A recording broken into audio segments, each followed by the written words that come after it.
What's up, everybody? This is Chad Decker here, and I've got a couple of special folks with me today.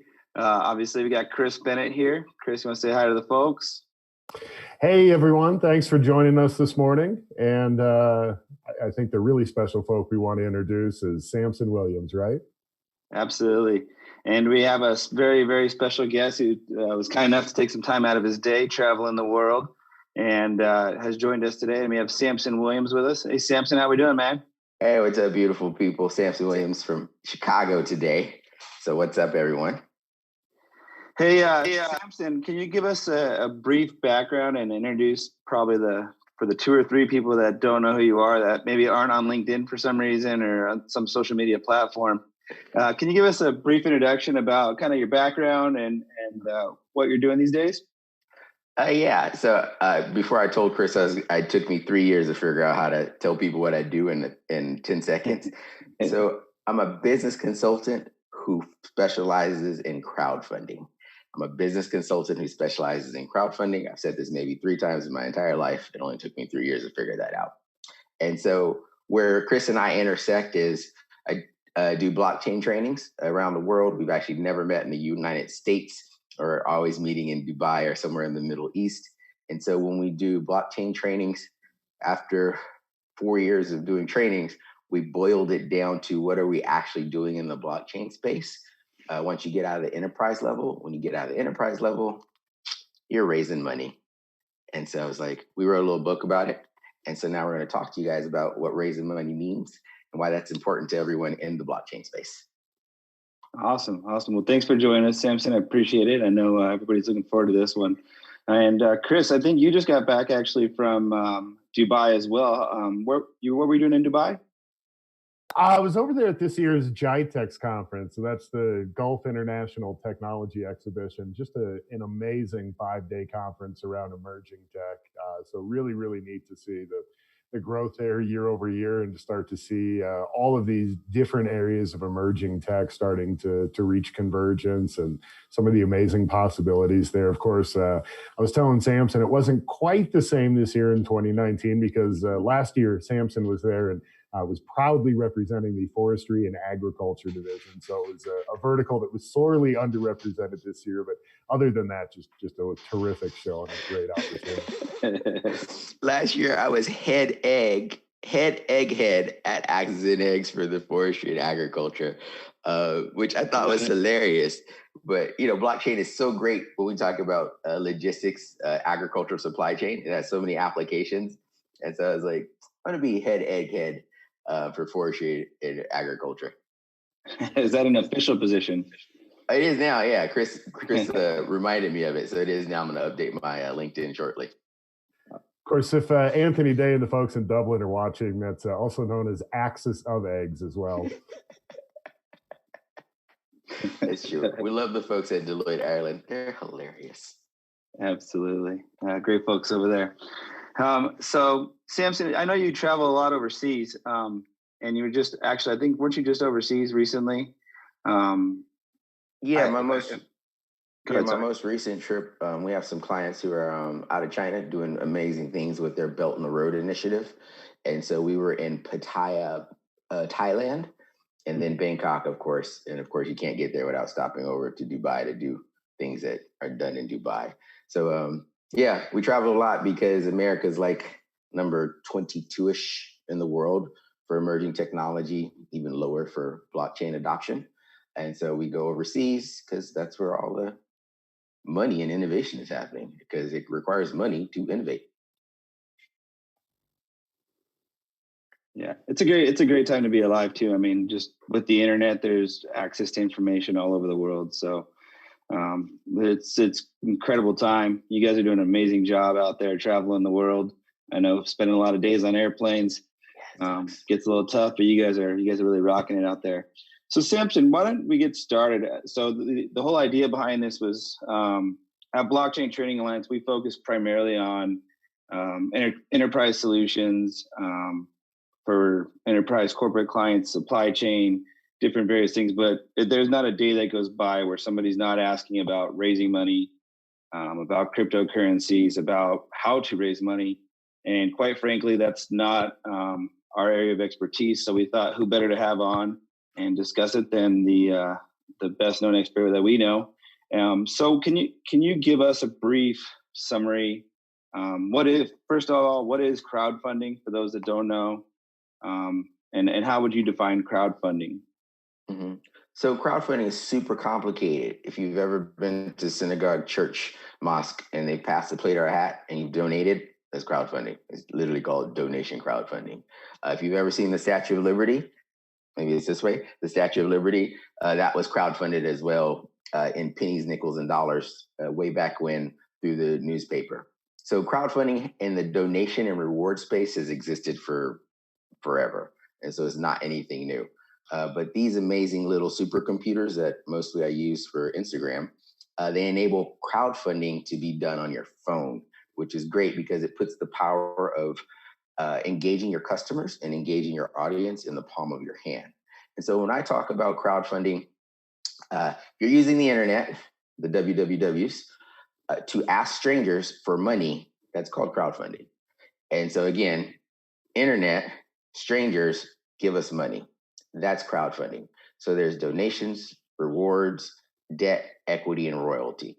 And so all throughout 2016 and 17 and 18, while everybody was super pumped about doing ICOs, initial coin offerings, that evolved into securitized token offerings, STOs that evolved into IEOs, initial exchange offerings, which are scammy, by the way. We'll talk about that later. You're using the internet to ask strangers to give you money. That's crowdfunding.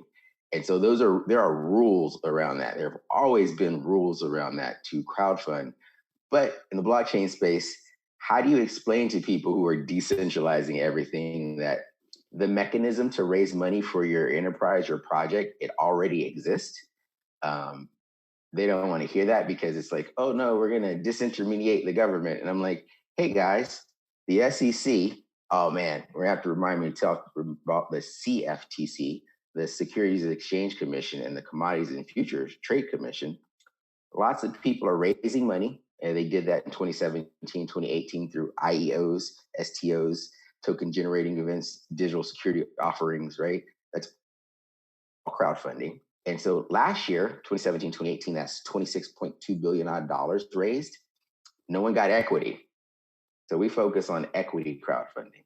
As I introduced myself, we're business consultants who specialize in equity crowdfunding. Because with equity crowdfunding, now I have bought into Blockchain Training Alliance. I own this much equity in it. I actually care how you're doing. And so this is where we're always talking about blockchain, which is really cool tech. Sometimes I get in trouble when I say blockchains work best without tokens and cryptos. And people are like, no, that's blasphemy. You can't have blockchain without tokens and cryptos.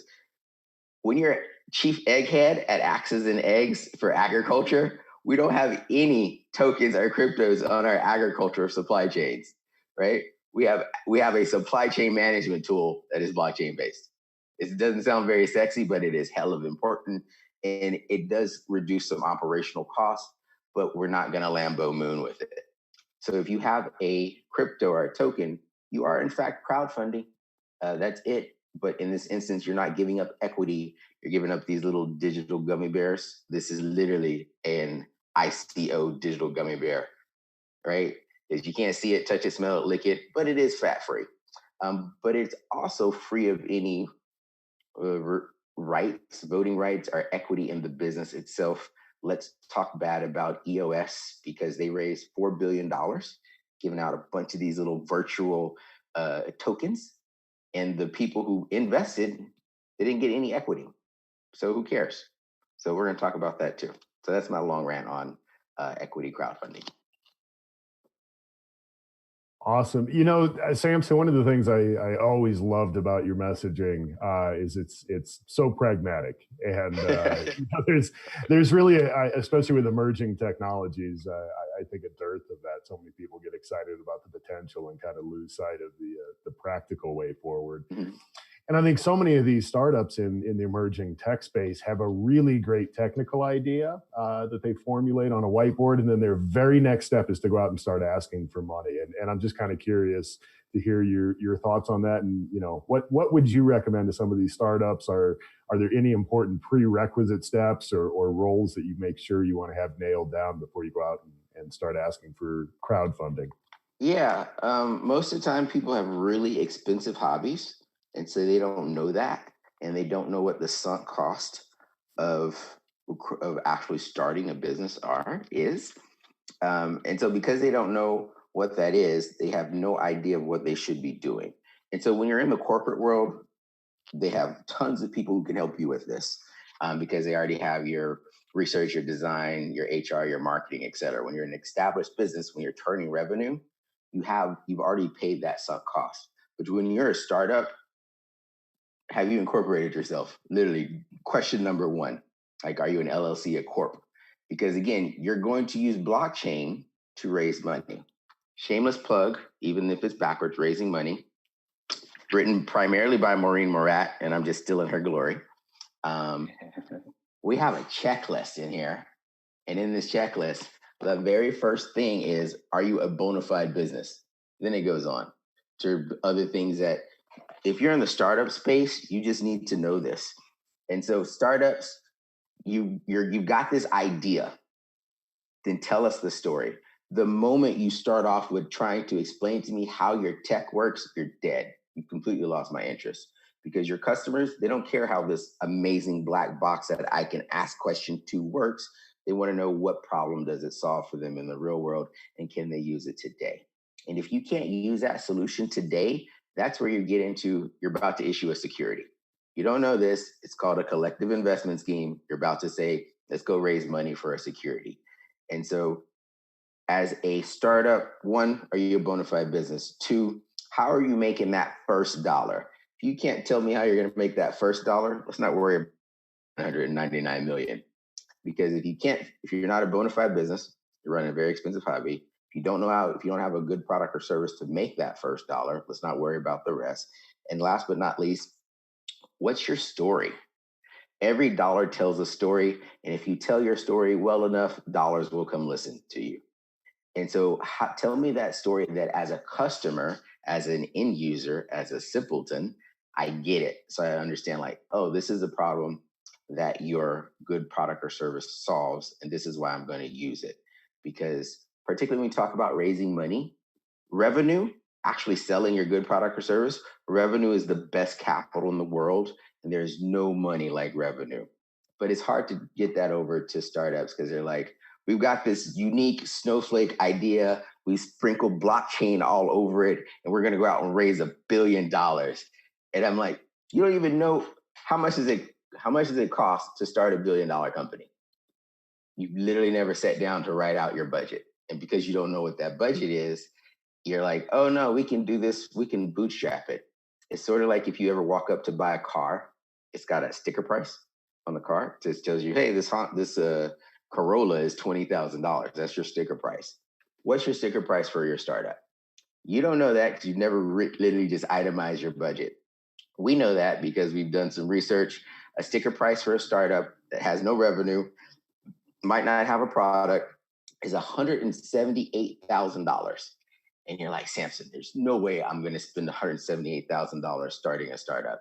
And so ask anyone who's ever started a startup and let it fail. If you're an entrepreneur, that's like being a heroin addict for your ambition, for your dreams.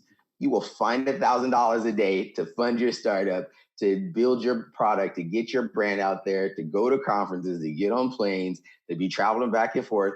And you're like, how did I blow through my 401k? How did I blow through my life savings and have nothing to show for it? And so this is that message to startups. Yes, if you're using blockchain as a technology, that's super cool. But if you're issuing cryptos or tokens, you're raising money for your enterprise, for your project. There are ways you can do that. At a minimum, you're going to spend $178,000. You just don't know it. Amen. Amen. I know for us, for Chris and I, we spend a lot of time even talking to other larger companies or mid-sized companies. And I think almost any CEO will tell you that revenue is key. Revenue solves a lot of problems. You can go back and clean up everything. You can figure out ways to cut the budget. You can figure out where you're losing money. but without revenue, there's not a whole lot you can do. So absolutely. And so just because I'm shamelessly plugging our book, Raising Money, page 44, we did something crazy. We wrote down what you need to start to form a budget. You could literally just get a piece of paper and write these things down. It's got like 3 pages, because if you don't know how much it actually costs to start your business, you have no clue how much you actually need to raise. And so sorry, go ahead. I use this example, then I'll let Chris jump in, because it's like building a house. I've never seen a house come in on time and under budget, right? Even though you've got the best plans. And so you're going to build a startup. You don't have any plans. You haven't written your budget. You're going to tell me it's going to be on time and under budget because you're going to bootstrap it. Not going to happen. No. I'm just wondering if Chris has got an autographed copy of the book yet, because I haven't gotten anything here at the office. No, not yet. I think it must be lost in the mail. So yeah, it must be lost in the. Chris, we're going to send it to you.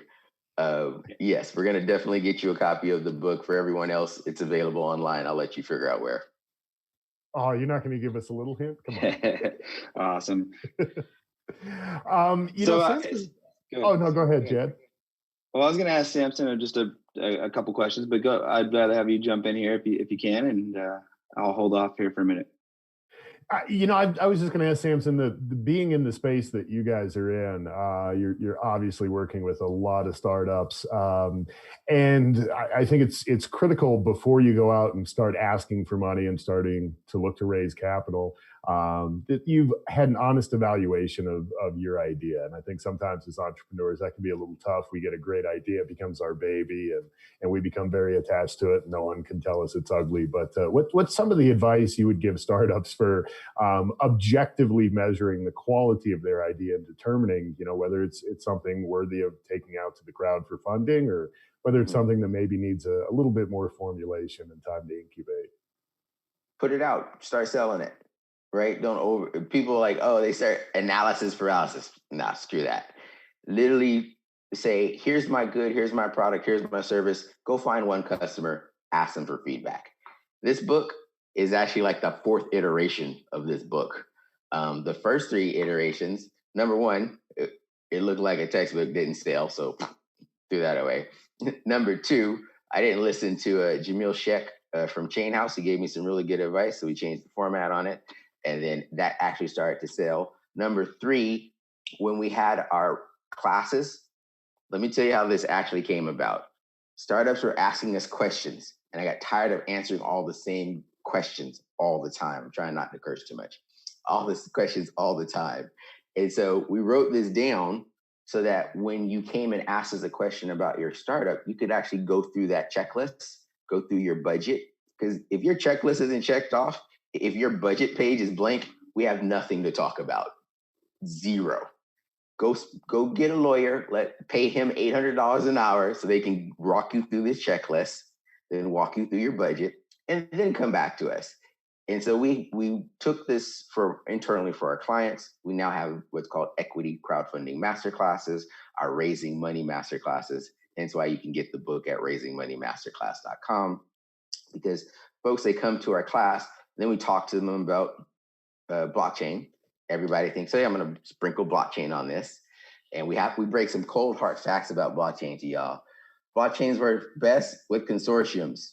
You need people, you need external agencies, groups to join your blockchain for it to really work. Number 2, it's so hard to get consortium because everybody wants to argue who gets to share the data. That's it. And so if you're a 1 or 2 man shop, a small organization, and you think you're going to use a blockchain, chances are you're not. So let's just stop that right then and there. 99% of the time, blockchain is not your solution. However, what blockchain does do is it highlights a problem, because it's like a flashlight, right? Blockchain has highlighted a problem, particularly for corporate clients, enterprise clients. It's a pain point, it's a problem, it's a revenue suck. Now that we've identified that, we might not use blockchain to fix it, but we will fix it because typically they don't want to continue to run that risk. And so we put this together in our book to let people know Here's what a minimum you need when you're considering using blockchain for your business. Here's how you can then go to systematically understand the rules of the roads to raising money via what's called Jobs Act equity crowdfunding. Jumpstarts our businesses, jumpstarts our businesses and startups. And so it's called Jobs Act equity crowdfunding, and it puts the entrepreneurs in a position to understand, I'm about to commit myself to this crazy journey that is entrepreneurship, because it's so funny. I can teach you to code. I can teach you business analysis. I cannot teach you to be an entrepreneur. You got to go jump in the ocean and go figure that out on your own. Absolutely. Awesome. Great advice. Yeah, that's there's no other way to learn except to go do it. That's for sure. Especially starting a business. We know all too well, right, Chris? Yeah, that sounds a bit familiar. There's a lot more good days than bad days, but there's days where you look at yourself and question why you keep going back to it, man. But it's definitely rewarding. Yeah. So you, again, start your business. You just got to go figure out what my product is going. Are my customers responding to it? So this is our fourth iteration of this book, because after our first class, we actually took feedback from our students, and then we updated the book because they wanted to know a little bit more about blockchain. So we had to demystify it. They wanted to know a little bit more about crowdfunding. And no one wants to read 685 pages of SEC rules. So we took 685 pages and we shrunk it down to this. That's and awesome. So this is how you know if your product is good. Sell it, get feedback. If it's the fourth iteration, that's fine. Just tell people this is the fourth iteration. It's a continual process. It's agile methodology and education. And particularly we're going to have another iteration. Last week, EOS, they had to pay $24 million for their $4 billion raise for selling an unregistered security per the SEC. That's super cool. Yesterday, and this impacts other folks in the blockchain space. You're like, oh, we're going to token crypto this. I'm like, yeah, it's the securities. Yesterday, the Commodities Future Trade Commission, they said, hey, Ethereum, that's a commodity. Okay, great. Because they're establishing the rules of the road. Because it's not only the Securities and Exchange Commission when you're out raising money. It's also the CFTC, the Commodities and Future Trade Commission. So folks who are like, oh, we're going to blockchain our small business, blockchain our startup. Yeah, you're going to go raise money falling under the SEC's purview, Securities and Exchange. And then that thingamajiggy, your token is actually going to fall under the CFTC, the Commodities and Futures Trade Commission. And that has a different sets of rules and regulations. And of course, we've been saying this for like 4 years. No one wanted to hear us because it's like, Samson, why are you agreeing with this centralized authority? It's like, well, we're agreeing with this centralized authority because if you want to do a business, generate income, generate revenues, you're going to need support of folks who actually have equity in your business, who care about your business, particularly in the blockchain space with all these cryptos. Everybody's like, oh, we're just like Bitcoin. I'm like, you're not like Bitcoin. Bitcoin is an 11-year open source experiments and possibilities. Bitcoin, it got its mass adoption when Silk Road found it. Because Silk Road's like, this virtual thingamajiggy fixes a pain point. So if you're a startup, if you're an entrepreneur, when you're not out busy trying to raise money, where's your Silk Road? Where's that marketplace, that arcade, that virtual place that's going to use your token or crypto? Because if you don't have whatever your Silk Road is, you're not going to have any customers. And it's so difficult to make a business grow without customers because revenue is the best capital in the world. Absolutely. Let's say, Samson, that I buy your book and I request an autographed copy, so I'll pay a little more. But I get the book and I go through the checklist. We have a viable business. We have revenue, and we decide we want to raise capital. Is there a legal way to go about it? I've read the small fine print on the front of your book, so I'm hoping that I can raise just over $1 million. But is there a legal way currently in 2019 to go about this? And I come to somebody like you that is a equity crowdfunding consultant, And I ask you this, probably the same question: can we do this legally? Absolutely. I would first tell you, don't buy our book. It's like, why not buy our book? If you go to crowdyadvisors.com, look at our videos first.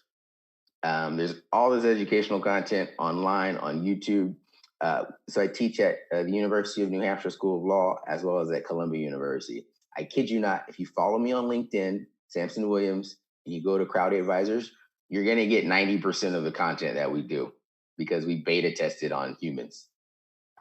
Just like, hey, is this going to work? That way, when we give it in class, it's like, oh, those humans like this too, because we're refining that product. So you can buy the book or you can watch the videos for free. That just requires you to invest your time. So after you do that, you're like, oh, there are lots of ways since 2016. There has been a way of raising money for my startup or my existing business under Jobs Act equity crowdfunding. Chances are you've probably never heard of Jobs Act, JOBS Act equity crowdfunding before. Now that you have, you can Google it.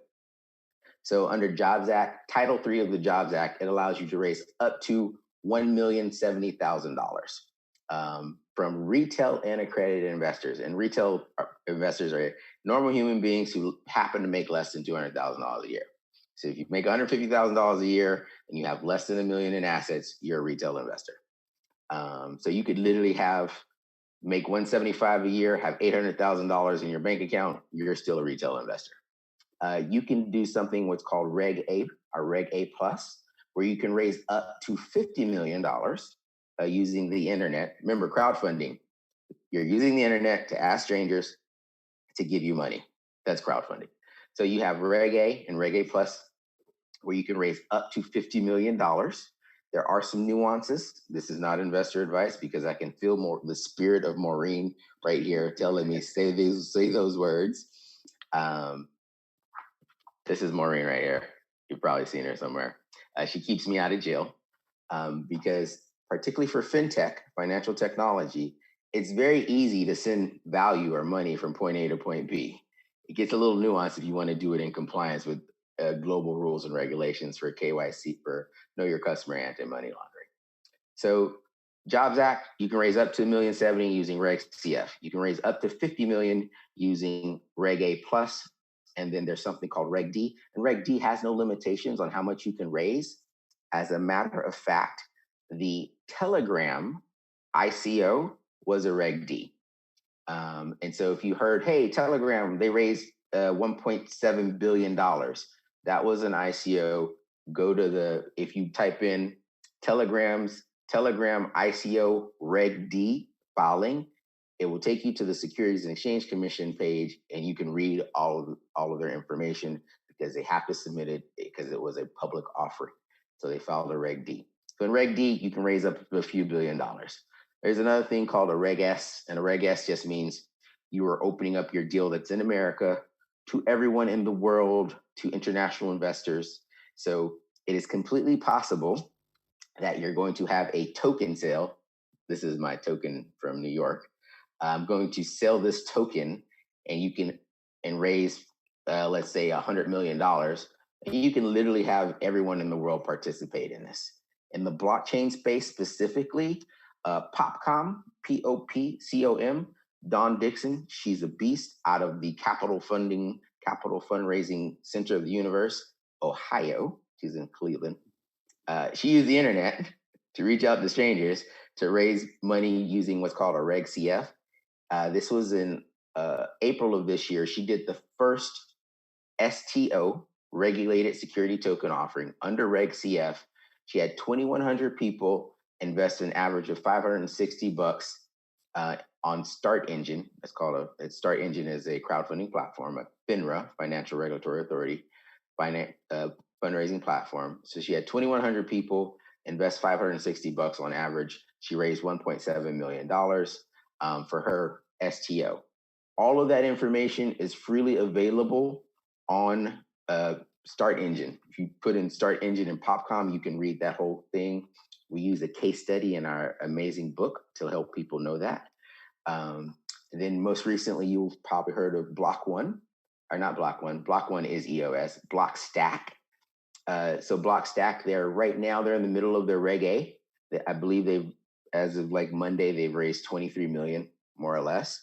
But they spent $2 million on the legal fees just to file their Reg A. So you might not be in the position where, unlike Chris, you don't have $2 million just sitting around. And so to spend on your legal fees. So if you don't have $2 million to spend on your legal fees, you really need to evaluate what form of crowdfunding is best for me. And much like it comes down to when we do blockchain consulting, blockchain is not the tool that you need to fix that thing. Sometimes we just tell you, you don't want to crowdfund.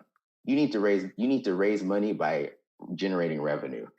And let me tell you who hates you more than an entrepreneur who just said, your baby's not special. It's never going to win the pageant. It needs to grow up and work out. It's a challenge. You can get all of this information at crowdyadvisors.com. We'll send you that link out. Or you can go to Raising Money Masterclass to buy our book, but don't buy our book. Watch our videos first, because the moment you ask me some shit you could have Googled, I'm going to have a fit. Because now you're just wasting our time. And we don't want to waste your time, because time is the only real commodity, the only real currency in the world other than quid pro quo. But we'll talk about that later. Sounds like a ton of great information in there, but I'm curious. You mentioned, hey, no one wants to read 600 pages of SEC regulations, so we boiled it down in this book. How much of this information is applicable or beneficial for folks maybe watching overseas and looking at setting up outside the U.S.? So if you're outside the U.S., and I love this question, thank you, Chris. I wish I'd sent you some Dogecoin to plant this question. By the way, we accept Dogecoin because Dogecoin is the truth. You hear that, Anthony?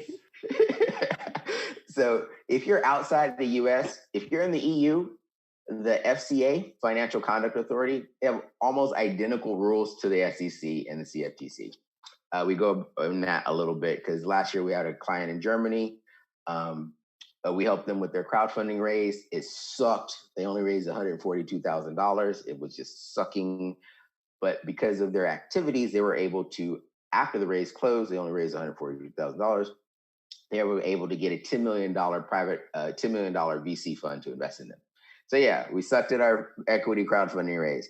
However, we use this method called the triangle financing method, where it's called sales over here, branding over here, customer engagement through crowdfunding over here. So it sucked in crowdfunding, but they're still able, because they're selling, generating revenue, we're able to get a private equity investment. So, I'm sorry, a VC investment. So overseas, you still have rules.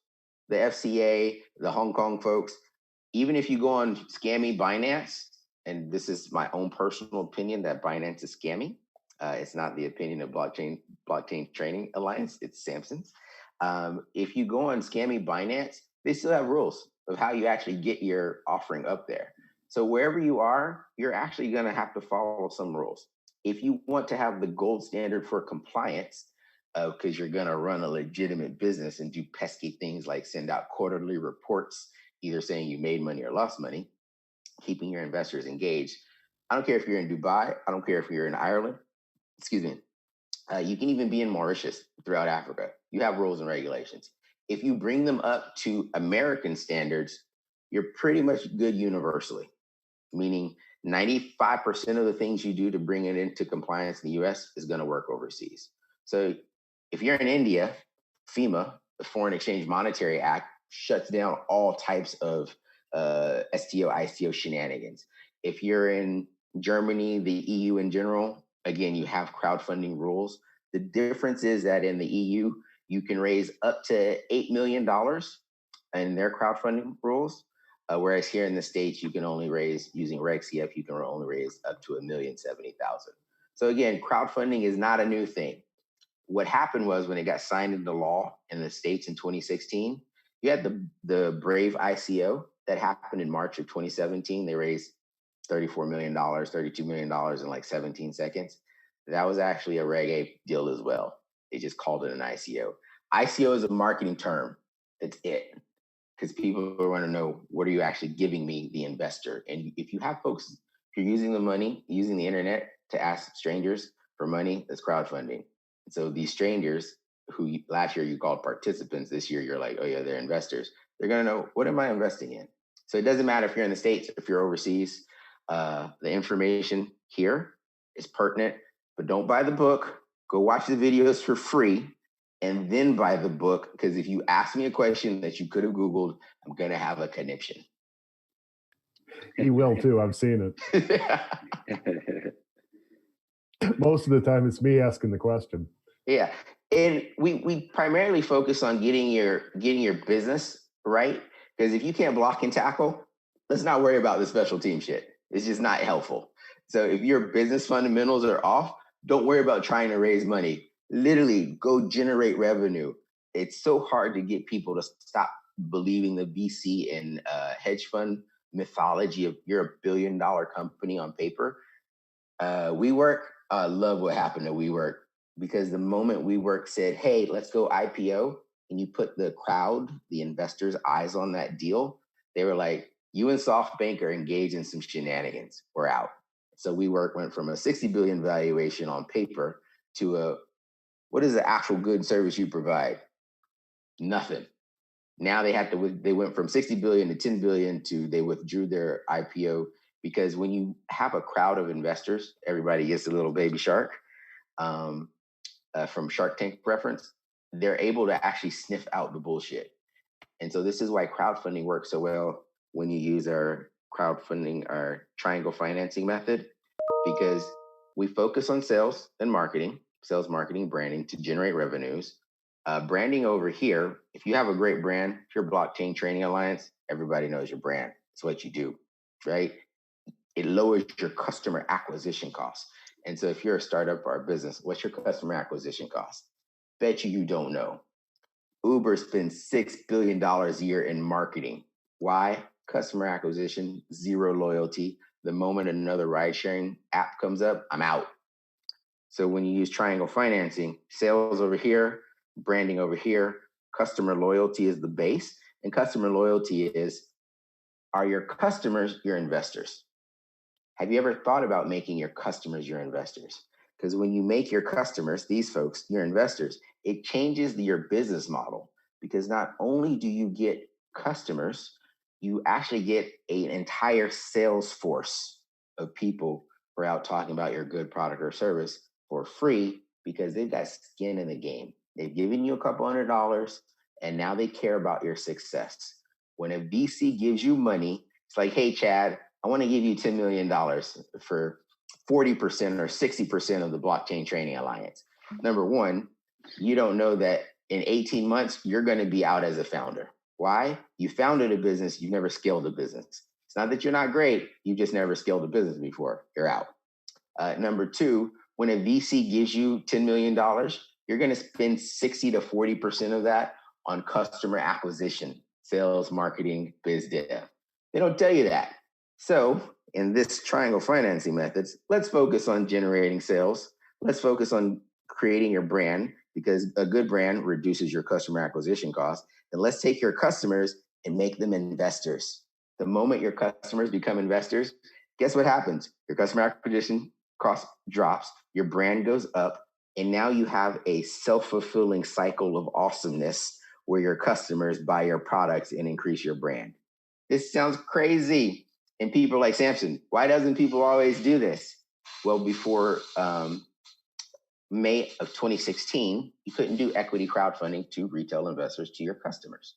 And so I just explained it to someone like the theory of Pangea. I'm going to stop ranting once I tell you this. So Pangea, the world is round, all the continents are connected, right? That was the theory of Pangea, because no one could prove it until they discovered plate tectonics. And so now it's like, oh yeah, the world was just one giant mass. I'm like, we take that for granted now because we have plate tectonics, because we have technology that shows, oh yeah, here's convection, here's how the plates go and they cause earthquakes, etc. Why the hell have you never used your customers to be your investors? Wasn't legal, but now that I say it, Chad is like, yeah, why can't we use our customers to be our investors? And so this is where I think that crowdfunding, particularly equity crowdfunding, that's going to change the nature of technology, DAOs, distributed autonomous organizations, because the moment you have an Uber, that all the drivers are actually owners in that service, you're going to completely change that organizational structure and how dividends and profits and organizations come together to be formed. That's really why I'm excited about equity crowdfunding, because you are legitimately saying, you love our good service and product so much, you're already a customer, now be an owner. That's a game changer. And that's where we're saying, it doesn't matter the technology, AI, blockchain, voice, neural net learning, AI, that's the same thing, the cloud, that's great. You're still going to need to raise money for those technologies, for those businesses. Engage your customer base in this. And this is why I'm so excited about the concept and premise of decentralized ledger technology and that intersection with raising money. Don't buy the book, watch the videos first. And also, Maureen, I don't think you guys can see the chat on YouTube, but Maureen says that we strongly encourage businesses to ensure they're compliant in each jurisdiction in which they want to raise funds. So she's still got your back. She's in the chat, letting everybody know. Yes. She's got the fine print. Don't worry about it. Yes, you're gonna, because again, whatever jurisdiction you're at, there's these things called blue sky laws, which means if you're offering a security, you need to, in every state that you're accepting funds, you need to comply with your blue sky laws. And so people are like, oh, I'm going to raise $1 billion. I'm going to raise $1 million. Get a lawyer. It's literally like a seatbelt. You don't need a seatbelt till you need a seatbelt. You don't need a lawyer till the SEC sends you a love note. And then all of a sudden it's like, oh man, I'm about to pay a huge fine. So just remember, if you want to have investors, if you want to have sophisticated investors or institutional investors, you need to be a legit business. You need to have your shit organized, and then you need to be in compliance. And there's so many folks who are like, we're decentralized. That doesn't work, because the moment me and Chris decide to gang up to combine forces for awesomeness, you're done. Because we might be up to some malfeasance shenanigans, in which case you're going to want to have recourse to go to some court or third party to say, help us out. So again, got to be in compliance. Thank you, Maureen. She's a beast. You guys should have her on. She has a really cool job for a regulator, but she doesn't let me tell people what it is. Yeah, I think we should definitely get her on. Let me ask you, are there any cases where you guys meet with a startup and you would recommend more traditional funding methods over crowdfunding? Yeah, absolutely. Again, it really just goes back to your business model. If you have a business, oh man, let me tell you, here's a prime example. You might have one of these horrible, despicable lifestyle companies. A lifestyle company is somebody, you only generate $2 to $10 million a year net, right? You can't take $100 million from a VC fund because you never scale that much. And in which case it's like, hey, you don't actually want to get a loan. I'm sorry, you don't actually want to accept VC money. They're going to ask for such a huge chunk of equity in your business. You're going to end up as someone else's employee. Then they're going to fire you. Really tragic story. Brian Brackeen, I forget where Brian Brackeen is from. Kairos. He raised $30 million doing a Reg A plus. And then in April of 2018, they brought in a CFO. In August of 2018, they kicked him out. He was the founder and CEO. He just settled that case with them like 3 months ago this year, because he had built the business. He birthed the baby. They came and snatched his baby and said, you're out. And so in those instances, there are some cases where you don't want VC money because they're only there to make money for themselves. You might want to listen to How We Built This on NPR. I'm a huge NPR fan. If you don't listen to NPR, you should. How We Built This, the Dyson's vacuum cleaner guy. And so he owns 100% of his company. He got a traditional business loan to start it from a bank. We know banks are evil, but sometimes you need an evil person to help do a good thing. So in that instance, yes, you should. You're generating some revenues. You can actually pay back the loan. Go get a business loan. And this is where I'm saying we're business consultants who specialize in equity crowdfunding. But again, if equity crowdfunding is not right for you, is not the correct tool like blockchain, we're going to point you in that right direction. But the best revenue in the world is still capital. rather the best capital in the world is still revenue. So focus on your sales, focus on building your brand, lowering your customer acquisition costs. That is the best alternative method of financing your business, because we live in a batshit crazy world where an alternative method of financing your business is generating sales. It just makes no sense. Absolutely. And that's absolutely why everybody loves working with you guys. Give it to everybody straight. It'd be very easy to come into everywhere and accept money from folks and tell them they have a beautiful baby, but you got a bunch of ugly babies. Yeah. Do not buy our book. Go watch the videos. So there was a question that came across right now. There's a question that came across right now from Sundar, and he asked, does crowdfunding also come with pressure of ROI in a stipulated time frame, very similar to venture capitalist? Yeah, absolutely. I'm sorry, Sundar, what business do you know that doesn't come with the expectation of ROI? That's like a hobby. If you want to have a hobby. What kind of pressures can investors use to ensure that they get some kind of ROI in this model? So it's not your investors that you have to be worried about. Typically for regulation crowdfunding, where you're trying to raise that first $1 million. And yes, if you can't raise that first $1 million, don't worry about the other 10, the other 100 billion. And this is why we like crowdfunding, Equity Crowdfunding Jobs Act, because that first $1 million shows the track record. You've got customers, triangle financing.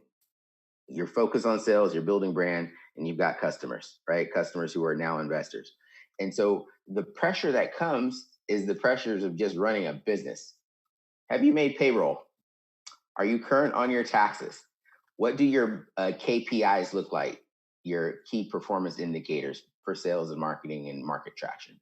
Those aren't from your investors. Those are just from business. What your crowd will do is keep you honest, because your crowd, they're going to be out selling your product too.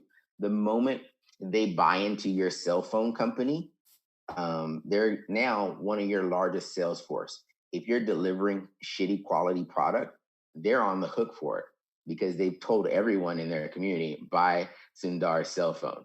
And so they'll call you and be like, hey, I'm on Twitter, because no one calls anyone, but all customer service happens on Twitter. They're on Twitter, they're like, hey, Sundar, your phone sucks. It's not working. And so that's the pressure that comes. When you have a VC, that's a different level of pressure, because now as a VC, I'm your new boss. I don't care if it's Saturday, I don't care if it's Sunday, you need to be out working, because you need to have a 10,000X so I can buy a new island. I don't care about your personal life. I'm not here to I'm not here to pay your mortgage. I'm not here to pay your rent. I'm here for you to make money for me. When you have your customers who are your investors, they love your product so much, they already bought it. They love your brand so much, they're passionately defending it. Now as your customers, they just want you to deliver the quality, good service or product they're accustomed to. And so that's more peer pressure and social pressure than actually, they're typically not sitting on your board. They're typically not members of your organization, but they are your biggest stakeholders. They are your biggest social media following. So they exert a different kind of pressure, but they also have skin in the game. So they're going to be out supporting you, because again, a VC gives you money. They do not bring you customers. You have to turn around, spend 40 to 60% of that money on actually acquiring customers. Calculate the lifetime value, the LTV of your customer versus an investor, so a VC investor, and then flip it on its head and say, if my customers are also my investors, now what's their lifetime value? Because they're not only going to buy my product, they're also invested in my business. They're going to support that more than a VC. And again, the pressures of running a business, ask Chad offline over a drink. The pressures of running a business have nothing to do with your investors. No, it has to do with payroll. But I love this model though, because if you're over delivering, your customers become your best salespeople, and a real company. You want to revolutionize your biz dev process? Popcom on Start Engine, 2,100 people who do their sales and marketing for them. Why? Because for every new vending machine that gets installed, they make a nickel, and it changes the business model, which is why going forward, particularly the riding sharing apps like Uber, when you have those crowdfunded where the drivers are the owners, then the drivers aren't going to be complaining about how they're not making a living wage, because as the owners of the company, they're going to take that profit that typically just goes up and disperse it out. This is where DAOs, distributed autonomous organizations, the tech makes the DAO possible. Equity crowdfunding funds it. And so this is where they go hand in hand. And sometimes people are confused. They're like, oh, blockchain. I'm like, nah, your business is your business. Blockchain is a tool. Tokens, cryptos are crowdfunding. And then operations, you're raising money when you're doing token sales or cryptos to improve operations for your business. So if blockchain is not the right tool for your business because it doesn't make you money, don't use it. If you issue a token or a crypto that's raising money, which should only be a 6 to 18 month period for your business to improve operations. It's literally just those 4 things. So yeah, that's a great question. Any other questions out there? Yeah, and to build on that, Chris has a great shtick about ice cream and hot sauce. You should check it out sometime. Sometimes hot sauce isn't great on everything. Chris, I can't believe you came up with that. That was a great idea. Yeah. So here's a good one. So this is kind of open-ended question. You covered this quite a bit already, and it's an extremely open-ended question, but I think I'll build on it. So somebody asked, what are the costs associated with initiating and progressing through for a business?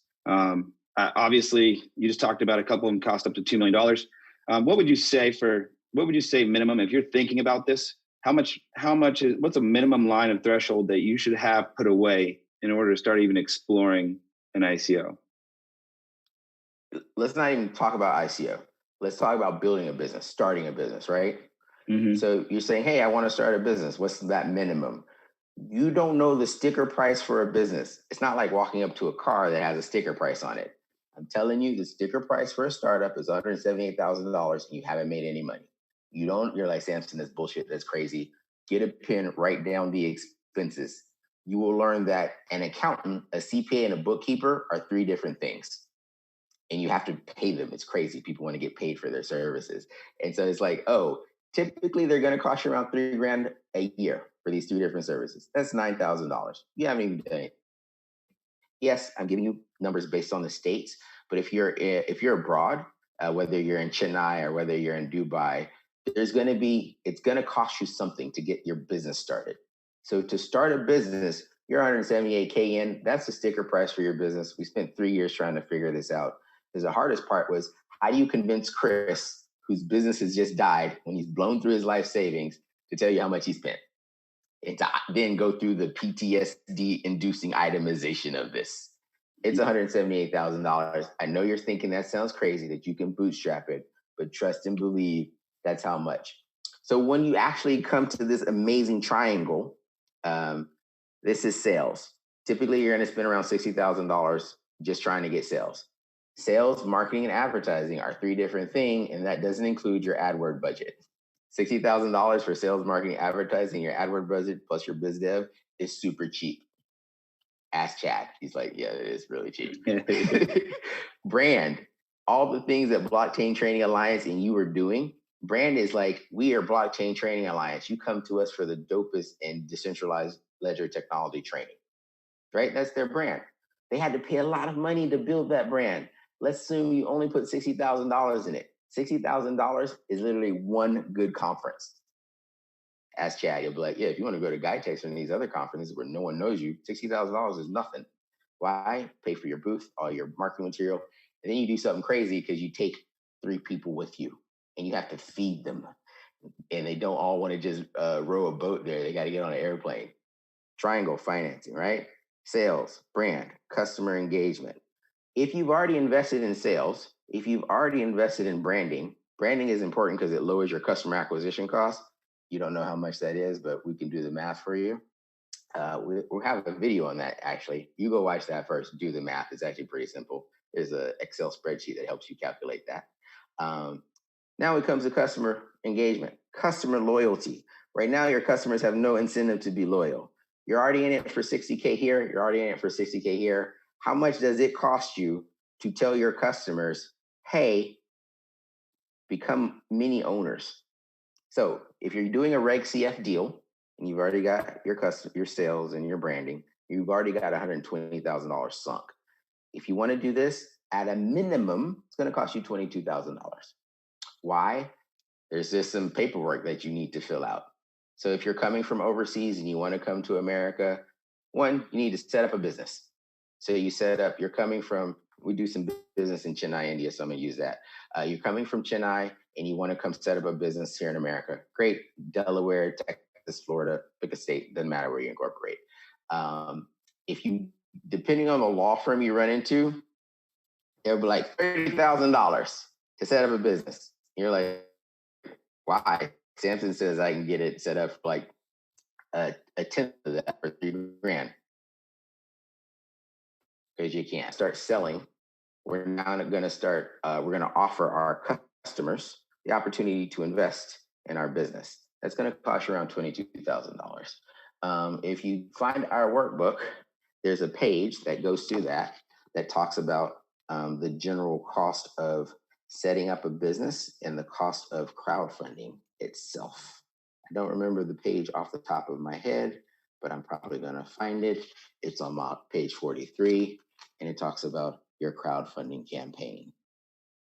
So those are just some things that you should keep in mind, because we made this super simple. Because again, after we've gone through your workbook, we want to put you in the best position to be successful. Awesome. Incredible. So, I mean, somebody makes it through the 178,000, which I'd be impressed if somebody could hold tight to that. It's like you said, building the house. Nothing's ever on time and nothing comes in on budget. I can promise you that.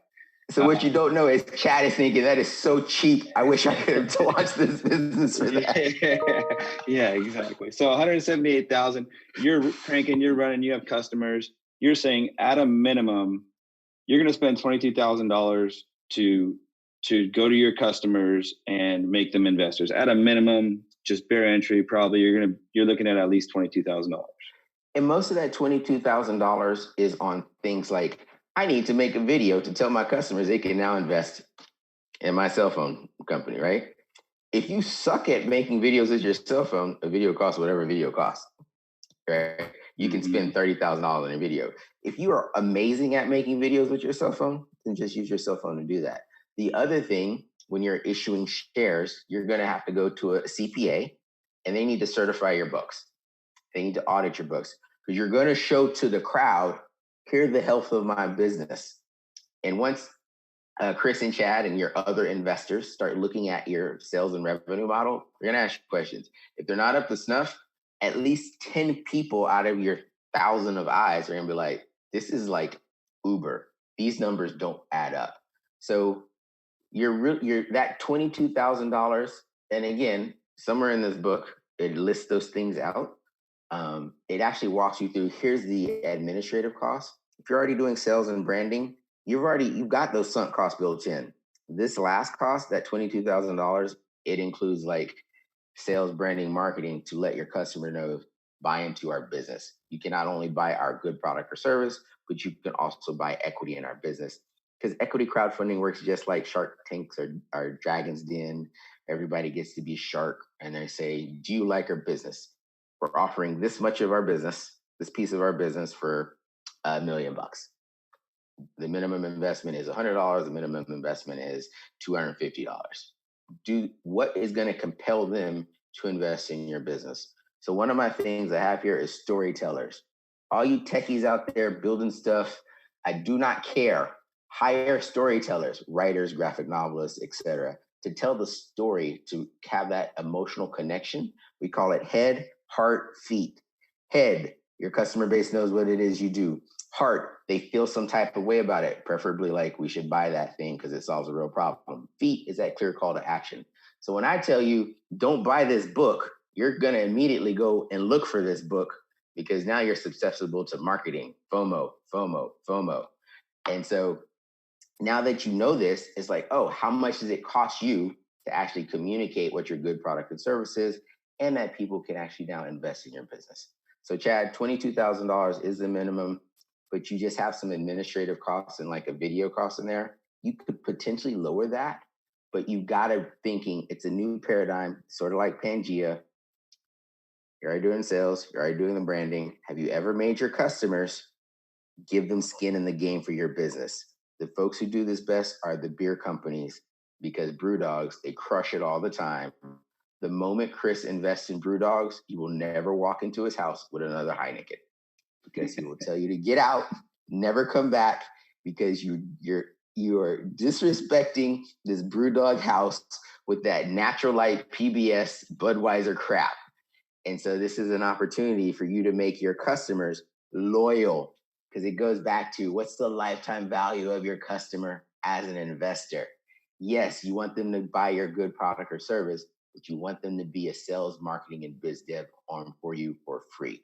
Someone's going to give you, or someone's going to invest $200, $500 in your business to turn around and now be like, we make the best cell phones in the universe.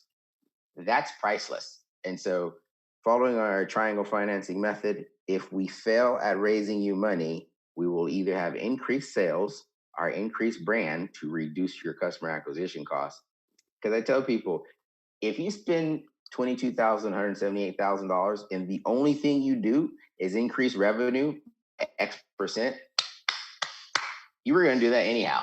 If the only thing you do is increase your brand so that everyone in the world knows Blockchain Training Alliance, that's great. That drives more customers. And there's no capital in the world like revenue, because we're talking about raising money. And trust me, we say this all the time, the more revenue you generate, the less equity you have to give up. And at the end of the day, you want to keep as much equity or ownership of your business so that you can have a business, even if it's a horrible lifestyle business where you're only making $2 to $5 million a year net, because you're going to make this business, you're going to make $2 to $5 million or more for the rest of your life. And then be like, here, kids, take this horrible lifestyle business and run that for the rest of your lives. I'm out. So that's when we're talking about, yeah, it costs a little bit of money to do triangle financing method, to do equity crowdfunding, very minimum $22,000. When you get your copy of your book, go through your worksheet to figure out how much it actually costs you. And if you come to one of our classes, we also go into a little bit more in depth. Yeah, and the real way to into Chris's house is a 6-pack of White Claws. So anybody out there wondering, show up at Chris's house with a 6-pack of White Claws, you're welcome in anytime. Yeah. If you show up with a 6-pack, you're welcome. Let's not get very specific on it. And absolutely, Samson, to build on your point, if you're making your own videos and you're that good at making videos, you're probably lacking in other areas.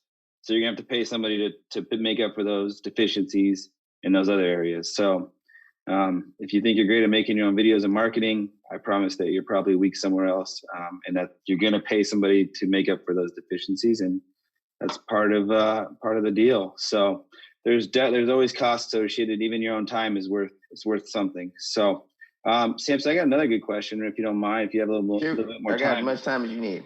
Awesome. Because Chris is enchanting me with his baby blue eyes. I just can't take my eyes off it. Awesome. Staring into the camera. There you go. He has a White Claw and you can't see it. It's off screen. How does a company hosting an ICO come up with a justifiable figure for evaluation of their coin? And I mean, it doesn't have to be an ICO.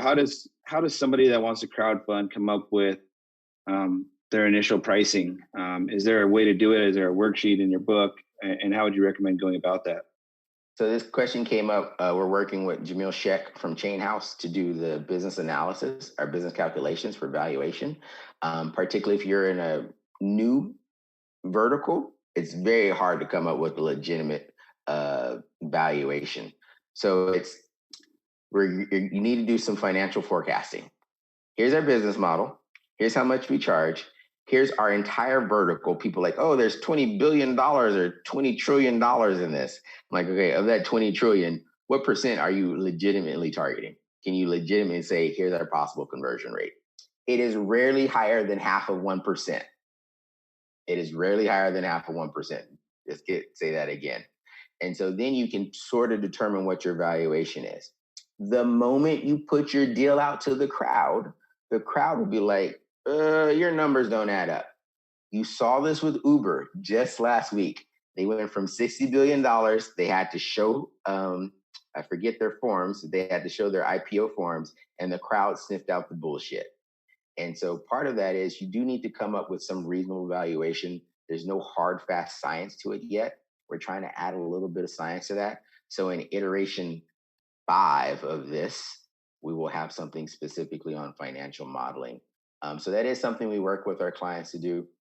It's on a case-by-case basis, because if there are comparables within the industry, you can say, okay, this is how much you should reasonably expect to make.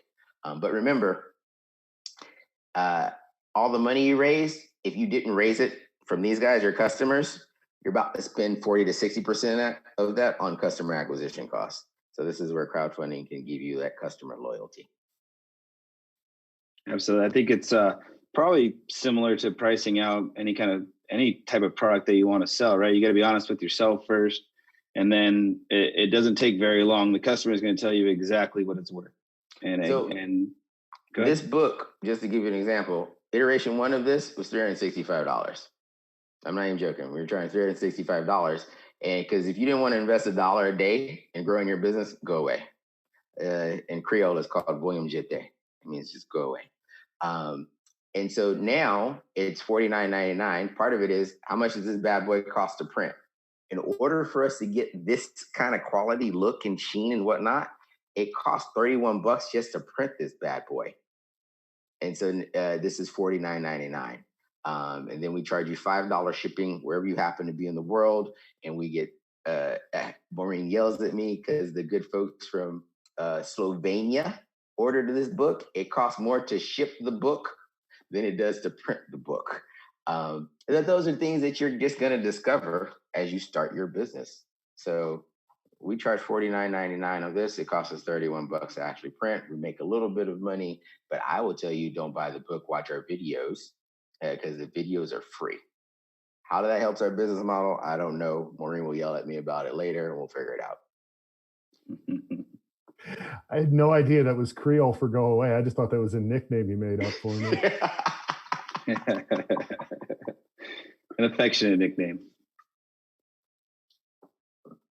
Yeah, I just call out for anyone from a technical background watching this, of course, everything Samson's talking about, I think is equally applicable to a non-tech-based startup. But we're obviously talking about all this in the backdrop of a technology startup. And, we've been talking about this for over an hour now. And look how much time we've devoted to talking about technology. Absolutely zero. And you've heard I have some technical things I want to say if you have a moment. Of course. Excellent. Okay, highly technical. I call this the words have meaning, because we sort of live in a post-fact world. And so when words have meaning, I have a conniption when people say smart contracts, because they are at best terms and conditions, because you can't negotiate them. That's not a smart contract. I'm literally giving you terms and conditions. If then that. That's neither smart nor contract. It's terms and conditions. And so part of my words have meanings rant is soy milk, right? So when people say, hey, soy milk, you're paying a premium for this soy milk. Soybeans are beans. They're vegetables. It's vegetable juice. When you crunch up soy beans, you get bean juice. That's it. It's literally bean juice, but you're paying a premium for that. The same thing with almonds. Almond milk is not milk. It's almond juice. You take almonds, you crush them, you get juice. So it's not almond milk. It's not soy milk. It's bean juice and fruit juice, first and foremost. And Chris is like, how is this technical? When you people call something a stable coin, it is neither stable nor a coin. Yes, it is less volatile than all the other crypto stuff out there. But when you peg that coin to a fiat or a basket of fiat, there is nothing stable about the basket. It is less volatile than other things, but it is in no way stable. Do not buy into this hype of stable coins. They simply do not exist. It's like calling something, it's like saying, I'm going to go milk a snake. You're not getting milk out of that snake. If you call something a stable coin, it is neither stable nor a coin. It is literally the equivalent of bean juice. Do not be paying a premium for bean juice. It's their soy milk. That's bean juice. And so when you go to your customers and you say, hey, I have a stable coin I would like to sell you or you can invest in, they're going to ask you what makes it stable. You're going to have a technical conversation that they don't care about. Why? Because they'll be like, oh, so you're going to peg it to the dollar, the euro, or a commodity, gold, diamonds, etc. That ain't stable. So that's my technical thing I'm going to say about that. Love the coffee talk reference too. Now's the time when we talk amongst ourselves. Drives me nuts. The other thing I want to say is that the reason it costs money to raise money is that when you're 1 in a million on a planet of 7 billion people, that means there's 6,999 versions of Chris.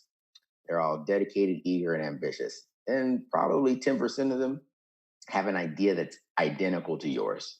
And so it does cost money to elevate your offering, to elevate your business above all the static, particularly in the crypto space and the blockchain space, because everybody's talking about the first of its kind, et cetera. Please, please, please do your research when you think you have a first of its kind idea. There's probably a dozen dead projects from 2017 and 2018 that are the exact same thing. Go to CoinSchedule, CoinAlert. They're all archived. Just check it out. Then you'll understand that in order to elevate your offering above the noise and status, this is why it costs money to do that. Because when you're 1 in a million on a planet of 7 billion, your clones are worthy adversaries and they are not taking hostages. They're out to dominate and they're out to dominate you. So you're a worthy adversary. That's why it takes a little bit of money to raise money. Absolutely. Sorry, Chris. I had a quick question. So most of your customers, when they're coming to you, do they have a blockchain company that they want to raise money for, or they have a company they want to use blockchain to raise money for? Most of them have a company they want to use blockchain to raise money for. And so this is where we get into, is blockchain the solution for you? 99% of the time, no. The reason I'm always in Dubai, in Saudi Arabia, is for the banks, because all the banks, they wanted to blockchain the world, right? But then you tell them, we got to get rid of your paper. They're like, oh my God, you're going to get rid of my paper? And I'm like, yeah, we got to get rid of your paper first. And they're like, but if I can't sign this, I lose all my power. And it's like, well, yeah, paper does not go on blockchain. And so they don't actually want to do the digitalization efforts first and foremost, because with that comes straight through processing, automation, cloud, some big data. And so when folks say, hey, I'm a business, I want to use blockchain. No, you don't. You want to get rid of paper first. And that actually causes more clients to stop dead in their track, because it requires them to look at their processes and be like, oh, here's how that would impact it. For the large banks and institution, it becomes who are we going to fire and who are we going to keep, and is that politically viable? And depending on the time, it's not always viable. So they're like, Samson, go away, come back, we'll call you back later.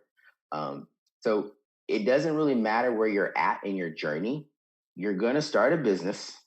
Remember, your business is a business, whether you're a bank or a taco shop or in the remittance. Your business is a business. Blockchain is a tool. Is it the right tool to make your business more money?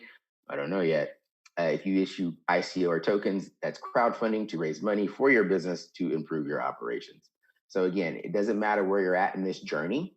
Some of our clients are well established. They just want to understand, is blockchain the right tool for me? Most of the time, the response is no. But it does mean they have a problem that they want to address, so we could use lots of off-the-shelf solutions. Yeah, and I just want to double down on something you said there about process, because in the enterprise-based blockchain, so often is a tool around process optimization, and there are oftentimes efficiency gains there. Which means if you are using blockchain to try and increase the efficiency of a bad process, and everything goes as good as it possibly could, the net result is you're just doing a bad job faster. And I'm not sure that's what anyone is really after. So I'll just double down on how critically important it is to make sure that those processes are optimized. And remember, remember, again, in the enterprise space, when we're talking about blockchain, we're very often talking about processes which cross organizational boundaries. So it's not just enough to make sure that your little small piece of the overall process is sane and makes sense. You need to go through that exercise with all the participants on that business network or value chain as well. So yeah, I tell these people all the time, shitty data on a blockchain is shitty data on a blockchain. Blockchain does not improve data quality. No one wants to do that because it is literally a pain in the butt. And so it's like, how are we going to improve data quality on your blockchain? It's just so mind blowing. The other aspect of it, particularly for enterprise applications, and this goes back to raising money, because particularly startups, are looking at fixing individual problems for business units that they probably used to work for and have left. And so if you look at disaster recovery, business resiliency, business continuity, no one likes to hear these evil terms because it means I have to think outside of this narrow silo to upstream and downstream. So if blockchain only fixes your thingamajiggy, how does it plug into your upstream and downstream customers, our stakeholders, particularly at an enterprise level? So if you're building a blockchain solution that fixes a niche problem for an enterprise, how's it going to integrate upstream and downstream? Because if it doesn't, you're going to find out that you went to raise a lot of money to build a solution for something that's so narrowly focused, they just can't use it at an enterprise level. And chances are, in order for your good product or service to scale and generate revenue, as well as this crazy thing called profit, later you're going to find out that sales revenue and profit, completely different things.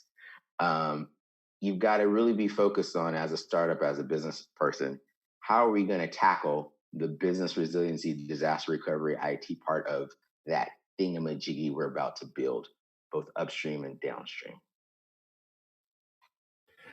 Yeah, and hearing you talk about that makes me flash back to February when Wells Fargo had that outage. Everyone knows that name, Wells Fargo, tremendously large bank, and had literally a single point of failure in one data center on the East Coast. So I think it just calls out the importance of thinking about business continuity, and how many organizations, even at the scale of Wells Fargo, are not thinking about that. Yeah, actually came from emergency management from Fannie Mae. For organizational emergency management, but also for business continuity / resiliency. So for me, it's always, when we look at enterprise solutions, it's okay. Take capital markets, for instance. You got your front office, middle office, and back office.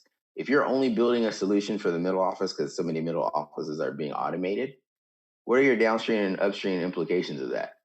And so if you only build something for capital markets middle office that doesn't work for their admin or their sales force, it's not going to work, because you got to put it into the system. And if you're a startup, you're going to blow through not only $178,000, that's the minimum, before you have to spend 100 times that to scale. That's a different process of raising money, or generating sales, or revenue. You're going to be like, oh, why did we do that? We don't actually have a customer. And so this is where it gets into that whole business consulting thing of what we do, where your strategy going forward, it might not be crowdfunding, it might not be VCs, it might just be embracing the fact that you don't actually have a market for your product. And every so often, you blow through your life savings. I've done that myself on a couple of occasions. I'm super old. And you realize, oh, there was not a market for this. That market for this only existed in my head. That sucks. It happens more often than you think. And so this is where part of, when we go through our workbook, it actually talks about some of the soft skills of raising money. And it just might be like acknowledging this problem only exists in my head, not in the real marketplace. And so you've got to embrace that. Otherwise, you're going to blow through your life savings and then be like, oh, I need to go get a job. Happens all the time. Certainly does. Hey, Chris. Sorry, go ahead. No, you first. I was just going to tell Chris I'm going to come be his intern. Chris, so we'll do our featured question of the week, and we'll give out a free BTA course and certification exam. And it's kind of like in line with everything we were just talking about. I don't know if there's a correct answer, but somebody asked, how does a company or like large organization know whether to use, move, change their existing infrastructure to use blockchain? Are there any type of indicators they should look for? What should a company that knows not a whole lot about blockchain, except for maybe kind of what it is, what are some key indicators that they should be looking for? Great question. And I think this kind of ties into something Samson has said quite a few times. First of all, if you're just looking for a really, really simple litmus test, you take a look on our website, and we can include a link, I think, when we post all this. We put together just a simple set of 4 yes/no questions that you can use to evaluate whether blockchain might be a good fit in the enterprise. But just generally, I would step back and say, you've heard Samson say so many times that a lot of these ideas start with blockchain and end up with blockchain not being the right idea or the right component, but that helps clarify people's thinking a lot. I would say operate from that mentality. Assume that for whatever you want to do, the burden of proof is on you, and blockchain is not the right fit. And now you need to come to the table and convince me why it is, why there is no other tool, no other technological tool we could use that would accomplish what blockchain could. And if you can do that, at least from a technical architecture standpoint, you've got me sold. But again, if you're just kind of, I think, sitting back and wondering, hey, I've got this business problem or this opportunity, is blockchain the right fit? I would say take a look at those 4 yes/no questions. That's probably the simplest litmus test we've been able to put together on whether blockchain might be a good fit. And I'm sure Samson has some thoughts he'd throw in there too. Yeah, I'm taking some notes down. So in my past life, when I was a deputy chief of staff for Fannie Mae's Operation and Technology Executive Office, so I first came into contact with blockchain in 2014. I used to do evil finance stuff. Chris, don't hold that against me. Mortgage finance. I hold other things against you. Don't worry. Excellent. So in our executive office, we came into contact with blockchain in 2014 because we do this thing called the now, the new, and the next. So what does our technology stack look like now?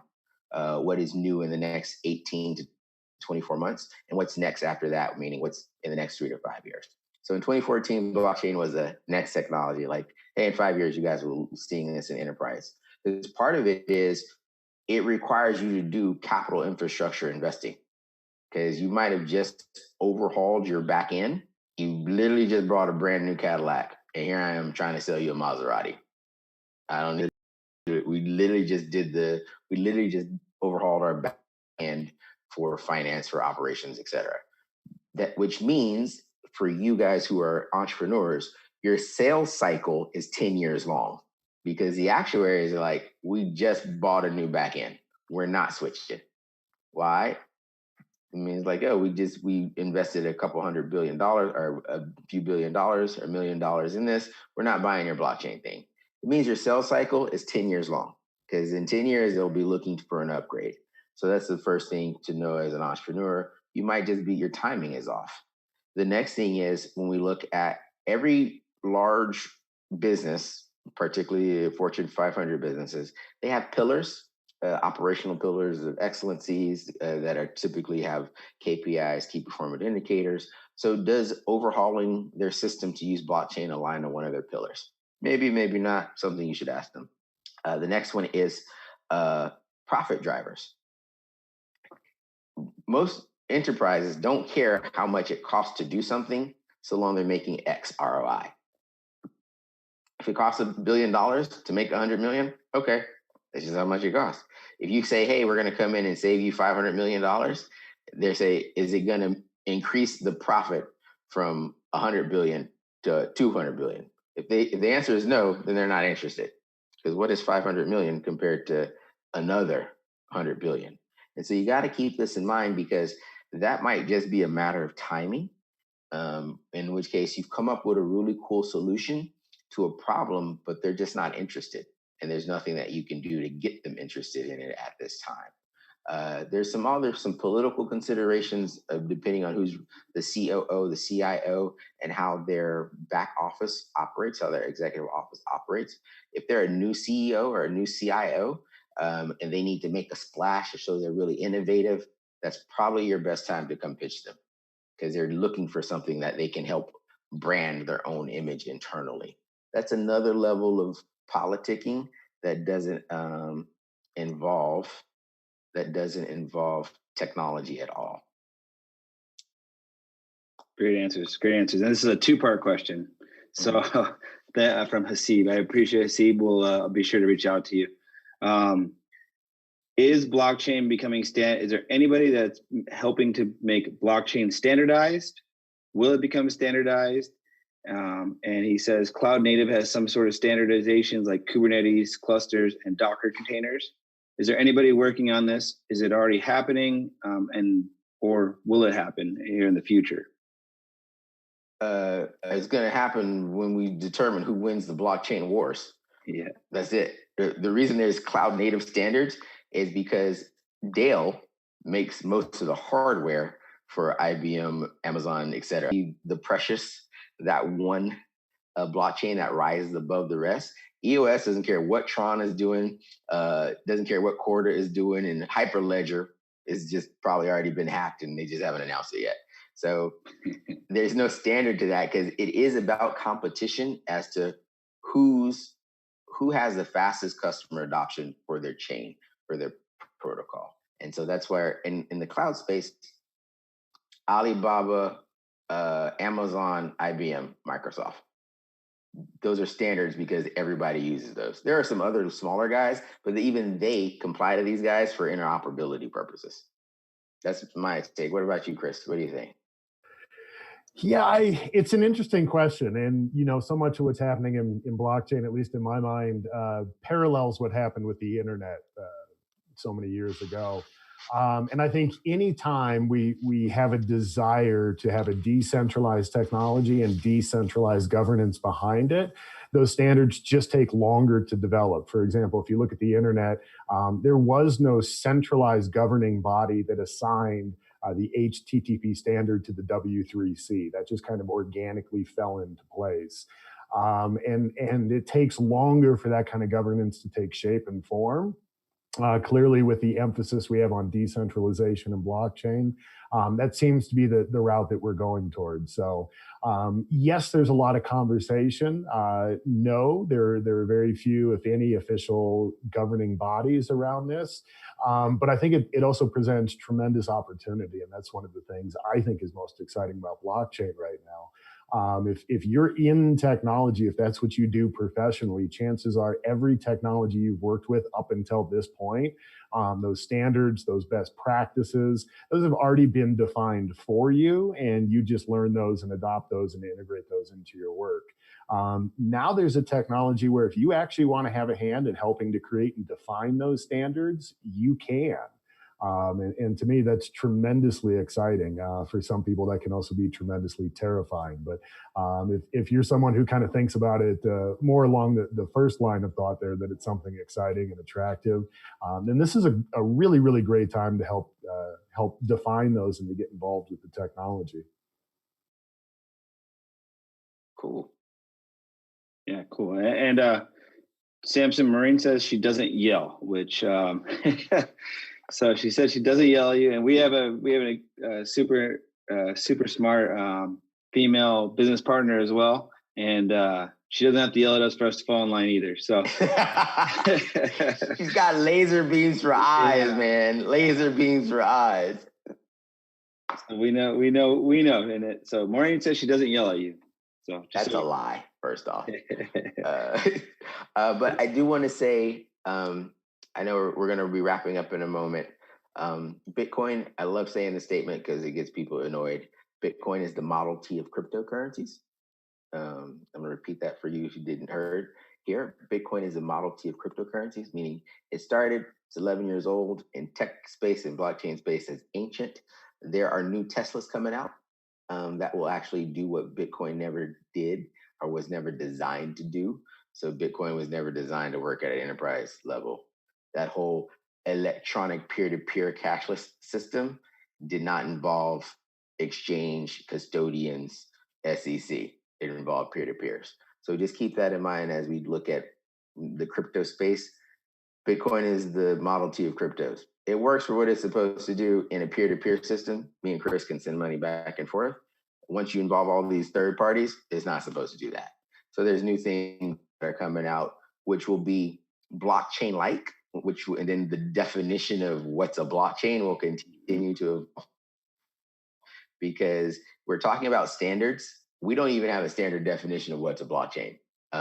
We could literally argue that for the rest of our lives. And the other thing to keep in mind when it comes to continuing education and learning and just keeping up your own skill sets is that blockchain experts, they're sort of like 3G experts. You probably were a 3G expert for about 10 minutes. Now we moved on to 5G, or we're moving on to 5G. So if you want to say that you're a blockchain expert, don't get stuck in a particular paradigm of thought about what isn't a blockchain. Particularly as we move, I think that neural net learning, voice, hey Alexa, hey Google, et cetera, is going to be more disruptive than blockchain. And so as we go into the ability to talk to your TVs, talk more to your phone, to have Iron Man Jarvises, and for old folks like myself, Knight Rider kits, where we're having conversations with our devices, don't get stuck in being just a blockchain expert. I think blockchain will be around as an encryption methodology for all of the Internet of Things and devices, et cetera. But keep your mind on what's coming next.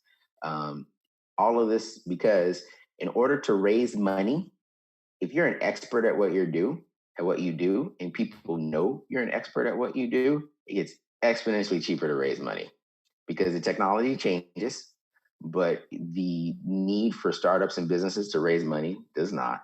And so if you are regarded like Chris, this guy right here, if you're regarded as an expert at what you do, it makes raising money so much easier.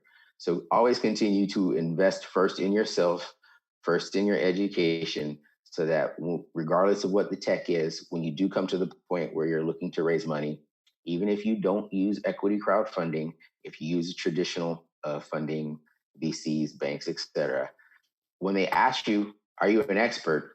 They might be like, oh yeah, I watch your videos on YouTube. They already know you're an expert. It lowers that barrier to raising money exponentially. So keep that in mind.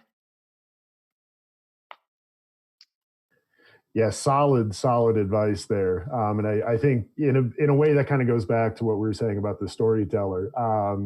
If you are in technology, for example, you're not a blockchain solutions architect. See yourself as just a solutions architect, someone who is adept at going into the business, meeting with stakeholders, identifying pain points, and then aligning technical solutions to those pain points. And if you have a particular interest in blockchain, just understand that that's a current modern tool set that you can use to do that. But when the world moves on to another technological platform, if you define your skill as just being able to extract business value from technology, that's timeless. So I would encourage anyone in a technical field, find a way to define the value that you give back to your client, customer, employers, et cetera, with something that can be defined timelessly rather than just a particular technology. It took all an hour and a half for me to say the need for startup capital is timeless. We could have literally started there and ended there an hour and a half ago, but Chris had to use the magic words. The need for startup capital, the need for startup funding, the need for funding for your business is timeless. My opinion is that we're getting away from banks, VCs, hedge funds, private equity. We're going to crowdfunding, where these customers, they're going to be super loyal to your brand because they're customer investors. So the need for startup funding for raising money will be timeless. Hopefully you guys can stay in tune with the Blockchain Training Alliance and the educational opportunities they offer so that you can grow and become experts, because it's much easier to meet that timeless need of raising capital when you're an expert. Absolutely. Maybe one more time, where do we go to not buy the book but watch the videos? Crowdyadvisors.com, CROWDIE advisors. We'll drop this. I see Will has a link here. He'll drop that down. You can also go to raisingmoneymasterclass.com. I'm pretty sure we have some videos up there. If you follow me on LinkedIn at Samson Williams is another great place to find these resources. You can buy this at raisingmoneymasterclass.com/store. We always encourage you to avail yourself to the free things first, just because it prevents you from wasting my time later in the future. And so 99% of the things you can Google, right? You just do it. Just Google it. Put in equity crowdfunding. Google it. That last 1% of things are the things we actually charge you for. Because if you could Google the answers, we would not be having this conversation. I will send you a video on how to use Google to Google things. It's excellent. It's very straightforward. So yeah, you can go to crowdyadvisors.com. Follow me on LinkedIn, Samson Williams. If you find axesandeggs.com, all of this information is up there, because part of it is we want to give you those free things to empower you to go off, execute, be awesome. And then when you hit that roadblock, when you understand like, oh yeah, I'm at the point where I've spent money on sales and branding, I want to take my customers and make them loyal to me by making them customer investors. That's the intersection where we want to work with you at.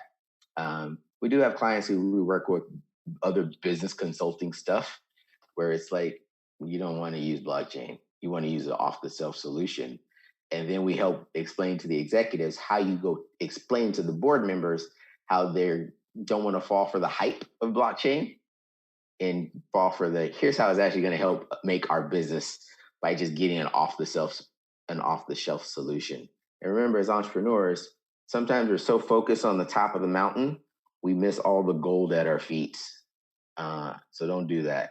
Keep a broad mind about what your solutions are. Because as Chris said, you're not a blockchain solutions architect, you're a solutions architect. So be a solutions-oriented human being. Absolutely. And anybody that's watching this, I strongly recommend to go follow Samson on LinkedIn. You won't have to ask him to pick his brain. He puts it out there every day, and lots of valuable information. And don't ask him to pick his brain. And that's right. There's an article about brain picking, because you don't want to pick my brain. You want to establish your brand, and you want to take a shortcut to do that. Don't do that. We'll send you that brain picking link as well. So I pay attention once in a while. Excellent, any last thoughts, Chris or Samson?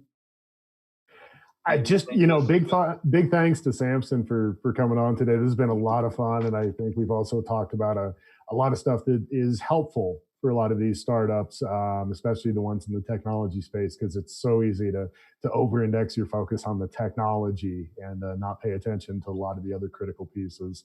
And I know Maureen is watching. I think she's got to be the next one we get on here, because she really provides some interesting depth to a lot of the points that Samson is making. So I'd love to get her on and explore this a little bit more too. Yeah. Last thing I want to say, we have a masterclass October 19th in New York. It's sold out, so just act like it doesn't exist. We're equipping your competitors to come out and dominate you before you come take our class, but that's okay. We're having another one come December, I think it's 7th, also in New York. If you buy the book, we go over this book in the class, which is why it takes 7 hours. We don't go over it in its entirety because this is your homework. This is how you equip yourself with the knowledge, the skills, and the ability to realize you're raising money. And when you're using crowdfunding, we really think that equity crowdfunding is going to be the way that businesses will raise money. And again, remember, crowdfunding, using the internet to ask strangers for money. I don't care if you call it ICOs, STOs, TGEs, IEOs, or any of that stuff. That's crowdfunding. There's rules. If you're in India, if you're in Dubai, if you're in Germany, if you're in the US, there are already rules in place that can enable you to do that. Do not fall for the hype. You will be in a torrid love affair with the SEC, CFTC, all of the acronyms. And last but not least, if you're in America, the IRS. You do not want to be in a love affair with the IRS, because they will conspire with the CFTC, and the CFTC, called doing their job, and otherwise just make your business a nightmare. We don't want you to do that. This is where Maureen will come in to help guide you, because I look horrible in orange. You probably look horrible in orange. We do not want you to get in trouble with any of the regulators. So that's it. Well said. All right, guys. Well, thank you. I appreciate it. Thanks everybody for joining us. And I'll be sure that we get all the links below here in the comments and in the info section, the show more section. So check them out, and look forward to next time, guys. Thanks. All right. Bye-bye. Thanks, guys.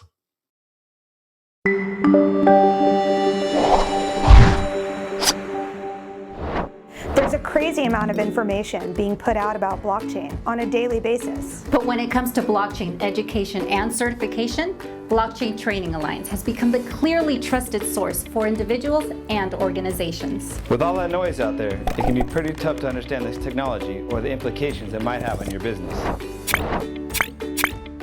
The source for detailed and comprehensive knowledge. Most trusted vendor neutral certification. Crisp and clear with explanations. Thank you to Lee, who provided this review. I found it to be more informative on blockchain technology than some other online courses I've taken. The video format was great and easy listening. Thanks for sending that over. And here's a review from Mr. Olufemi. This is the best blockchain course out there. It was put together in a very easy and relatable format that anybody can understand. Thank you guys for such a wonderful job. Thank you for that review. And Anthony Day from Deloitte says, Blockchain Training Alliance are the clear leaders in the training space, and thanks to the whole team for your hard work that's helping the Deloitte blockchain teams worldwide to bring new value and exciting blockchain propositions to our clients and consortia. Thanks for that, Anthony. And here's another one from Subhadeep. When I started the course, I just had the knowledge of the word blockchain. And after completing this course, I am now well acquainted with the technology and can explore more areas for implementing blockchain as a solution. So in a single word, this course is just awesome. Thank you, Subhadeep. The best part is, these quotes are based on real customer reviews. Thank you. Thank you. Thank you. Thank you. Thank you. From all of us to all of you, thank you. Thank you for making BTA #1 in blockchain education and certification. We couldn't have done it without you. Thank you. Welcome to Blockchain Training Alliance. Looking to learn more about blockchain? At Blockchain Training Alliance, we can help with all your blockchain or emerging tech needs. Come on in. We have training, certifications, and workshops for both technical and non-technical audiences. We offer 1-day, 3-day, or 5-day trainings. Need help with the use case exploration? Or perhaps your organization needs help with a proof of concept built out?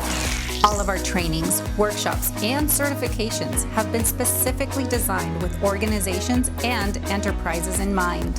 Just getting started with blockchain? No problem. Check out our free on-demand Blockchain Foundations course. You can learn live in person, we can come to you, or you can learn live on demand.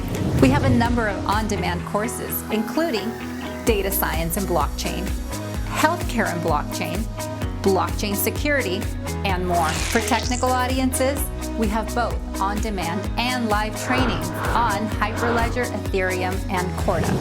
Looking to get certified? We are based in the United States, but our certifications are offered globally at over 7,000 Pearson VUE testing centers. Our exams and content have been vetted by our exam advisory board that you can view on our website. Please visit blockchaintrainingalliance.com to learn more. With Blockchain Training Alliance. And welcome to our Hyperledger Fabric Composer Developer on Demand course. Data Science and Blockchain course from Blockchain Training Alliance. I'm Luciano Pesci and I'll be your instructor. My name is Peter Thorstensen and I'd like to welcome you to this course from Blockchain Training Alliance. We're here to study blockchain and healthcare. I'm Tommy Cooksey and I will be your instructor through this training.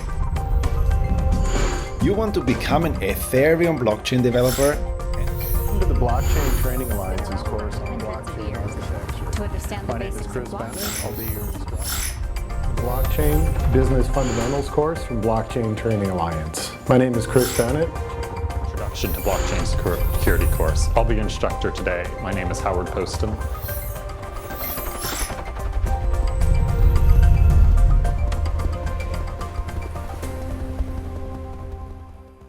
Are you interested in learning more about blockchain or becoming blockchain certified? That's where we come in. We are Blockchain Training Alliance, the global leader in blockchain training and certification. We offer training courses in a number of ways. Live in person, either on-site at your location, or at one of our classrooms worldwide. Live, virtually, via WebEx, or self-paced. If you are looking to verify and validate your knowledge, we have 4 certification exams that are proctored in person at more than 7,000 testing centers across the globe. We have one-day business foundation courses. And if that's not deep enough for you, we have a 3-day blockchain solution architect course. For developers, we have hands-on Ethereum and Hyperledger courses. Our training includes expert instructors, hands-on labs, real-world applications, a course book, an official study guide, and one free exam voucher. We have trained thousands of students worldwide and have professionals becoming certified every day. Visit Blockchain Training Alliance to learn more about our blockchain training and certification programs.